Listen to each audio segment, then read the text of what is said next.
Welcome to Kevin Richards VIPs. Today's guest is an incredible man who's overcome a major obstacle to continue on and persevere in the community and in his faith. This week we get to know Colin Wilson.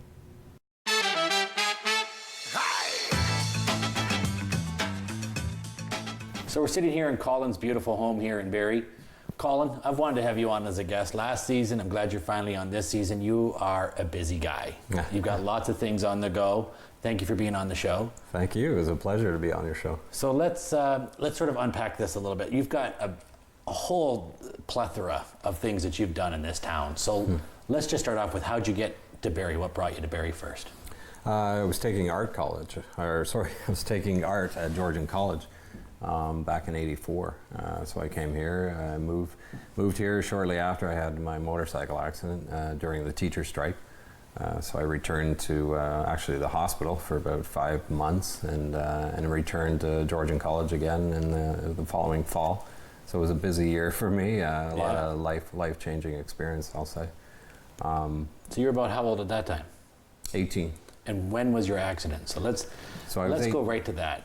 Yeah, it was the fall of '84. I was 18 years old. I crashed my motorcycle at my friend's driveway, actually. You crashed it where? In my friend's driveway in Caledon. And how did that happen? I didn't warm the engine up enough. It was late October. It was cold out. I was actually on my way up to Barrie to show my girlfriend at the time my new apartment up here. And the engine stalled, the back tire locked up, and I hit a sapling that was at the side of the driveway. So I was airlifted to Sunnybrook and spent the remainder of 5 months, I guess, at Lyndhurst Hospital Rehab Center. But interestingly enough, there was a woman named Heather Hollingshead, which at the time she was working for a Canadian Paraplegic Association, and she was my caseworker amongst 500 other clients that she had. She helped me integrate back into Barrie, find affordable, accessible housing, and so that was my transition back to Barrie. Yeah. So take me to that moment, though, when you're laying there and they say that you can't use your legs.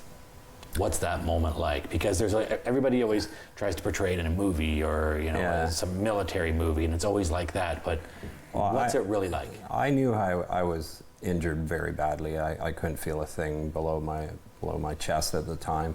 And I remember they were wheeling me toward the intensive care unit after they'd stabilized my vitals, and I looked up at the doctor. I didn't even know who he was. I don't even know his name, but I said, "Will I ever walk again?" And he said, "No." And that was the end of the conversation, and it was just spinning in my head, that realization. It's quite amazing, but when I think about it now, like 33 years later, it seems like it happened to someone else. Like, it's so far back. Well, you spend more than 2/3 of your life now in that wheelchair. Yeah, exactly. So it's habit now. Yeah. So what sort of lifestyle changes did you have to make after you found all this out? You've got this beautiful home, you've got ramps and elevators and lifts. Well, it was challenging initially to get back to Barrie and to finish the schooling that I had started. I ended up commuting from Orangeville the whole next year. So that was tough because I couldn't find accessible housing.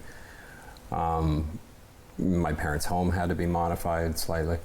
But even now, I mean, finding accessible housing is a challenge. Typically, I look for a bungalow, and just like this one, it's there's barriers in society as well, like going into stores. So tell me about those, because you're a real advocate for helping the community embrace that aspect, right? Like, there's a lot of places in town where people don't realize that they're not wheelchair accessible, and that's affecting them. Well, most new builds are fully accessible. I mean, that's the norm. That's the building code. That's the standards. But a lot of the downtown storefronts have steps to get in, and that goes for any town across North America, really. So that's a challenge. Some vendors go out of their way to make it accessible. What I'm finding currently, my biggest beef right now is the Interact terminals that don't pivot or can't come over the counter so that I can operate them. I find that very frustrating. So I'm making some inroads with Interact Company and talking to MPs in Ottawa about that. Good. So let's continue on with these challenges. And you said MP, so let's go straight into the politics thing. No. So you've been no stranger to struggle and battle and trying to fight for things, obviously. So what was it like, and what was your inspiration to ever think that you ever wanted everybody to ever know anything about you and throw your life into politics, because they get to know everything? Right. What was that like? What was your inspiration to now challenge politics? Well, and how old were you? Well, as you know, I worked a career in automotive manufacturing and design engineering for about 12 years. And I made a transition to work for the federal government. And for the past 14 years, I've been a senior advisor within the federal government. But understanding the machine of government for me as a bureaucrat was a knowledge and skill set that I thought would be ripe for an MP, the role of an MP. So that was my motivation. It came from a real state of understanding government and what I could do to help change. It's a challenge to understand government, the processes involved, the time it takes to move things, and with that understanding, I thought to myself, I would like to challenge myself to go beyond and help in a parliamentary capacity. So that was the motivation for me. Martha Hall Findlay actually was an MP at the time, Liberal MP. She said to me that win or lose, you'll always never regret having ran and put your name in the hat or hat in the ring. People don't realize how big of a deal it is to put your name in, to have people choose you. It's not like you're just applying for a job and there's a bunch of applications. You have to go and door knock, and you have to have the community support and get people to believe in you. And look at you and go, yeah, this is who we want to represent our community. And they may know nothing about politics except they hate somebody. Or that they love somebody. They don't know who yet. Like it's crazy. And for me, entering into the political world, I had a lot to learn. Like I mentioned before, my motivation was the skill set and the understanding of government that brought me to the table. But politics was a new beast that I really had to wrap my head around. And so that was the biggest challenge. It wasn't the understanding of government or the operations of government, which I thought would be a tremendous asset as an MP, but it was learning politics. And politics can be a very rewarding experience, and it can also be a very ugly experience. And so I tried my best to navigate through that and keep my ethics above board and just understand the community. I was involved in 12 different boards of directors and committees simultaneously through the community, especially after the 2011 loss in the city. So I did my very best. And so tell me, how many times have you run then? Because you've run on different levels. I ran as well. three times. Tell me about them. Twice federally, once municipally in the ward here. But each time, I got closer and closer to winning. The 2015, the most recent federal election, was the most devastating for me to go through. When we were watching in the campaign headquarters, all the results coming through the Atlantic provinces were completely red. Ontario was going red. And when it came to Barrie, it was very close. So we were sort of neck and neck as the numbers came through. So that was very, very hard. It was very hard for me because I had devoted so much of my life to try to get to that role where I understood government and could operate as an MP very effectively. So the political realm is what gets you there, but doing the job was what I was more prepared for. That's the politics of politics, though, right? Exactly. You might be, in your mind, in a lot of people's mind, the right candidate, but somebody else may be able to fundraise a little better, and that's a big deal, fundraising, because it's awareness for people, it's literature drops, it's signage, it's being on every major corner in an area, And that could be simply the turning point. It is. On popularity, somebody's got one big thing going for them, or you get somebody who's a big federal or provincial top person coming out and helping Right. them door knocking campaign. Yeah. And you're just trying to do your job of letting people get to know you, and Yeah, you've got exactly. a mission, you've Yeah. got a plan, you've got policy, Right. you still can't win. Yeah. So how does it feel when so you're watching these numbers go up, Yeah. and you're thinking, okay, so maybe I had the lead for a couple of votes, Yeah. for a couple of areas, and then all of a sudden a couple of polling stations, and then they start to drop, Yeah. and then it changes, and you realize that, Yeah. you're not winning. Right. How does that feel after that? Well, I mean, like I said, it was devastating, not just for myself, but I knew that the team, it was a large team, and we were really eager to win this riding liberally.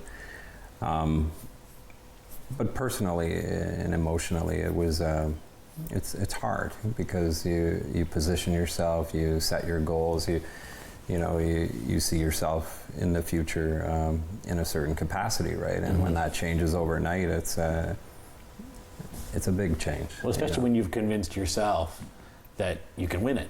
Oh yeah. And you're built up, and Yeah. you're planning a victory, you're planning your job, you're planning what your next 8 months to a year are going to be in your new job, Yeah. and you didn't get it. Yeah. Yeah. And there's just sort of a silence that must just kind of come over you too, where you're just like, okay, Oh, yeah. I just need to be left alone, because everybody wants to shove a microphone in your face, Right. and ask you questions. How you feeling, Colin? Oh yeah. Yeah, great. Yeah. Yeah. The microphone always seems to find its way towards my mouth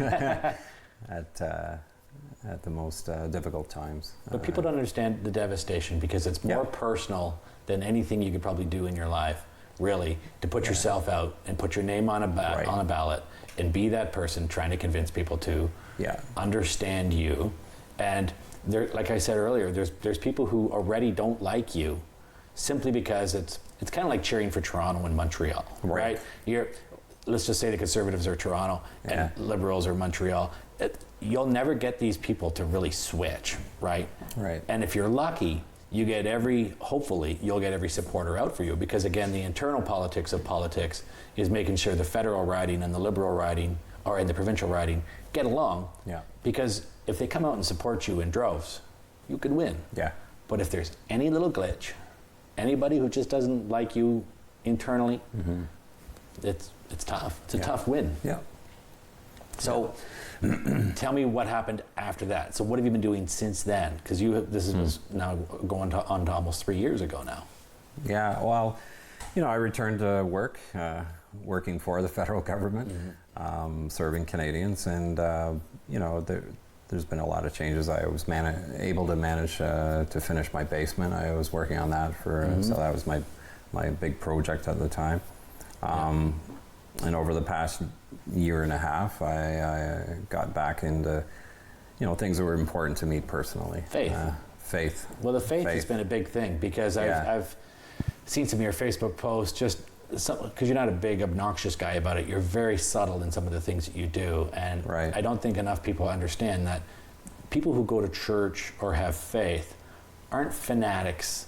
It's they're finding themselves, or they're finding faith, or they're finding hope, and things like that. So you've been going to church. How long did you grow up with faith like that? Yeah, I went to church twice every Sunday with my parents growing up. I went to Shelburne. We were living in Orangeville at the time. And I'd been a Christian since I was 5 years old. But I sort of held this Christianity card in my back pocket and sort of lived the life that I wanted for far too long. So when I had all this time on my hands and went through the loss of the election, things became more real. I was able to focus on myself.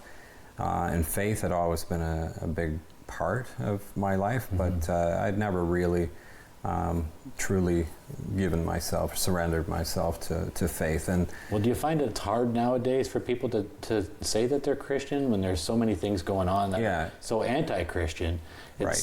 And this is not a diss to any atheist, but I find that a lot of atheists are very vocal about not being Christian. Yeah. And not very many Christians are vocal about being Christian. Right. Yeah. You know? It's changing times right now. But for me, I mean, I love my Lord, you know, and that's a big part of my life now. It always should have been in retrospect. So I look forward to, for example, reading God's Word every day and praying. I found a terrific woman. Yeah, as you know, I guess we're going to talk about that. Yeah, let's go right into that now, because honestly, like, you showed me this picture of her and I was like, wow, she's beautiful, but she's got this glow when she's around you. She adores you, right? Yeah. And she's a beautiful person. Yeah. Which is fantastic for you, Right. because you've been through so much. Yeah. And you've got so much love to give. Yeah. Right? So tell me about Jane. Jane is just, as you say, beautiful in every way. And I'm just impressed that God has blessed me with such a wonderful woman in my life. So much so that when we met, not even a year ago, we knew right away that we were meant for each other. So fast forward, we're now married. And we want to be together. We're actually living in separate homes right now. She's living in Hamilton currently, and because of her job, she's a child care worker in Oakville. And so she can't live in Barrie because that would be too much of a commute. But for me, I can't live in her house because she's living in a home that's not accessible at all. Okay. So. And you work in the GTA. Yeah. So Okay. we found ourselves a new home. So Barry's losing you. Yeah, I'm going to be moving to finally be under the same roof as Jane. Jane for me, Jane came along on a scene in my life where I was trying to walk closer to the Lord, and she's the same. She's the exact same, and even as far as putting our foreheads together, for example, in open prayer out loud, has been just an amazing thing. And I would challenge anyone, Christian or otherwise, to put their foreheads together with their spouse and pray out loud for each other. And it's a tremendous layer that's added to a relationship. Sure. And so that's the joy of the relationship, especially in this new journey of mine. Cool. Well, I think it's very important that a couple or a family have the shared faith if they can. Yeah. Really, it's just the best thing to do. It's a nice foundation. Because if you are religious or spiritual and somebody's not in that relationship, and I don't want to say that it's necessarily faith, because there are a lot of people who are just spiritual. They believe in something out there. It's the universe. It's more than one God. It's whatever, or it's no God. But those sort of people should more so be together because it makes a stronger foundation, in my opinion. Right. I just think. Yeah. So, what have you learned from Jane? Well, I've learned accountability. Jane keeps me accountable, and vice versa. We, because of our shared faith and our love for Jesus Christ and our love for the church that we go to, Harvest Bible Chapel in Oakville. As well, we go to Emmanuel Baptist here in Barrie, and we've recently tried out the Harvest Chapel in Barrie as well. Nice. It's just a love for God. We talk, her and I, about this Trinity, and it's basically her, myself, and God at the top. And the more we focus on God, the closer that brings us together at the top of the triangle. And it's just been a tremendous joy, like I say, to grow in this amazing relationship that's beyond anything I ever expected. Nice. So let's go back to the community then here. So Sure. I'm so proud of how you've turned everything in your life around, because at one time, like, let's be honest, you're a good looking guy. You're funny, you're charming, you're involved in the community, people get to know you. You must have a lot of attention. You must have had a lot of attention, right? Yeah. So when the attention stops, when the work, like the campaigning stops, what do you do for you? Let's just focus on just you. What is Colin doing on a day when it's just Colin? If you were to go out and do your not just spiritual or whatever, what's your happy place? Mm-hmm. What do you like to do? Well, I love cycling. I've been doing a lot more cycling. But to your point about, diminished attention in the community, I did that deliberately to myself. I made a conscious decision after the last election to open up myself and to evolve. And, so I gave myself a lot of time to spend time with my daughter, Allie. She's so sweet. Yeah. And get back into cycling, take care of my body, get into fitness, eat better. Campaigning is the worst time to try to eat healthy. Mm-hmm. So there's a lot of changes in my life that were made. Like I said, I've been working on the basement. I've been taking my convertible out for long drives, and just it's been amazing. Especially at the time, I was looking at my BlackBerry. During the election periods, and there was literally 3 meetings every single night, and that went on for about 4 to 5 years. Mm-hmm. And it was so refreshing to look at my calendar and see so many vacancies and open free time for myself. Mm-hmm. So I've really taken advantage of that, and I've really enjoyed the time for myself and for those that I love. Nice. So the bike you've got, yeah, is it really cool? It's like a reclining kind of bike, pretty cool. And you pedal it like this. How do you pedal it? Like this. Yeah. Okay. So tell me, where do you usually go? Where's your happy place around Barrie? You must have. Well, I've just recently been able to, have enough confidence to leave my driveway here, and 3.5 minutes later, I'm down at the lake. I go around the whole horseshoe. To the far end of the trail, and I come back. It's around 17 kilometers. I do that as regular as I can. Mm-hmm. Another favorite spot of mine is Base Borden. They have a beautiful pathway, and for me to be able to cycle through forests and just smell that forest air is mm-hmm. tremendous.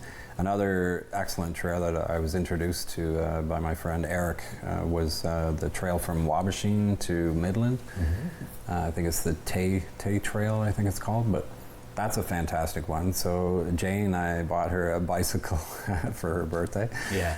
It was funny because Jane's very, very active. Mm-hmm. And when we were getting to know each other, I said, well, I cycle. And she said, oh, I don't like cycling. And I thought, what? Oh, you have to like cycling. Yeah. So she's gotten into it, and we're off and running and spending time on our bikes together. So. Well, that's good too, to build that fun foundation on something you both enjoy doing. So what sort of message would you want the city of Barrie to know about how you feel about the city of Barrie? Because you've been through a lot, right? And some people who lose a campaign, not just once, twice, 3 times, is tough. Even as close as it is, it's hard to not sometimes just have a negative opinion of the people around you and say, forget this. Well, what's your message? Well, what's funny, Kevin, is I'll still be doing groceries at the local Zayres or whatever, the supermarkets, and I'll still have little old ladies come up to me and tap me on the shoulder and say, I voted for you, and it's the sweetest thing, and that's what I need. I need people just to be thankful that I did put myself out there. I really tried hard. I worked mm-hmm. hard. I integrated myself into every facet of the community to try to mm-hmm. Build and champion all kinds of initiatives. That's what it was about for me. It was about making change. I've been affected positively by a lot of change makers in this community that really have helped fortify my love for Barrie. And so it was all about giving back. I think this community is an amazing community with the waterfront, the people. It's incredible, and it's been a real story. A lot of chapters made right here in Barrie. Mm-hmm. So, on behalf of the city of Barrie, for sure, whether you're Liberal, Conservative, NDP, you put your name in, and I completely want to thank you for even taking the time to even try and make that effort, because I know what that's like. It's a lot of effort. Yeah. I've been on campaign teams and watched it, and it's a tough battle. Yeah. So, if you could give me your message then too, what would be your message just to people about the struggle of not just campaigning or finding your faith and getting married to this wonderful woman? Let's talk about the wheelchair again. Let's go back to this a little bit. And what would be your message for people who are either finding out that maybe they can't now use their legs? Let's say somebody who just is struggling with their life, and you've overcome so many battles. What would be your message to people? I think things happen for a reason. I know that seems like a cliche, but you know, you always have to strive to understand what it is that you can do with what, you know, deal you've been, you know, dealt. And for me, I took it upon myself to understand that I was an ambassador for people that suffer with a disability. So, and it was a little difficult at the time when I was 18 going through that transition. I wanted to be the coolest looking guy in a wheelchair ever, you know. A lot of pressure on yourself to do that. But as the years went on, you know, I became more comfortable in my own skin. I accomplished a bunch of things. But I think it remains in my heart today to always keep a positive face and to just champion on, you know, and just use the inner strength that you know God has given each of us to overcome the barriers that we face and to connect with people in doing that. And I think that's what it is. If I can at all make any difference, strangers or people that love me and know me, if I can inspire any of them to move forward and get through anything that they're battling, that's a huge thing. For sure. So tell me a bit about Allie. Allie, Allie is amazing. I mean, she's going through to be a police officer right now. She's in her 4th year at the Laurentian University program in Aurelia. I can't tell you enough about Allie. She's been a huge positive influence in my life. She's been a vessel in which I've poured my love into, and I've tried to be, you know, super dad with her. I'm so proud of her. She's 21 years old, and she is my best friend. You know, She's very much like you. She's very strong, independent, and beautiful on the inside and out, right? Like she's great incredible person. Yeah, I have nothing but positive things to say about my daughter. She's just been the most enriching part of my life I can ever imagine. Daughters are heart stealers. Oh yeah, yeah, she's fantastic. So what would be your next step in your world right now? Obviously it's going to be with Jane. Yeah. You're going down to the Hamilton area. Yeah. What's next for you? What do you see yourself doing in your next look? Well, it's funny, we're married and we're not living under the same roof. I'm absolutely, you know, number one thing for me is to get under the same roof with her, really begin this normal relationship that we've dreamed of, to really get to know her, get to know the community of Hamilton. Stony Creek actually is where we're moving, and to serve the Lord in any capacity through the church or the community down there that I can possibly muster up. So we're both looking forward to that as well. It's both of our goals to work hard and serve in any way we can. Well, you're definitely a man of faith. We've got that. You're definitely a champion of so many different things, and you're an incredible dad and a good friend and a valuable member to whatever community you're going to be a part of. Thanks. So I want to thank you for everything you've done in the city of Barrie. Good luck with everything you're up to. Thank you. And I'm sure we'll see you around, and we'll see you on social media in some aspect. And thank you for being a guest on my show. Thank you very much, Took us Kevin. long enough. Hey, thank you.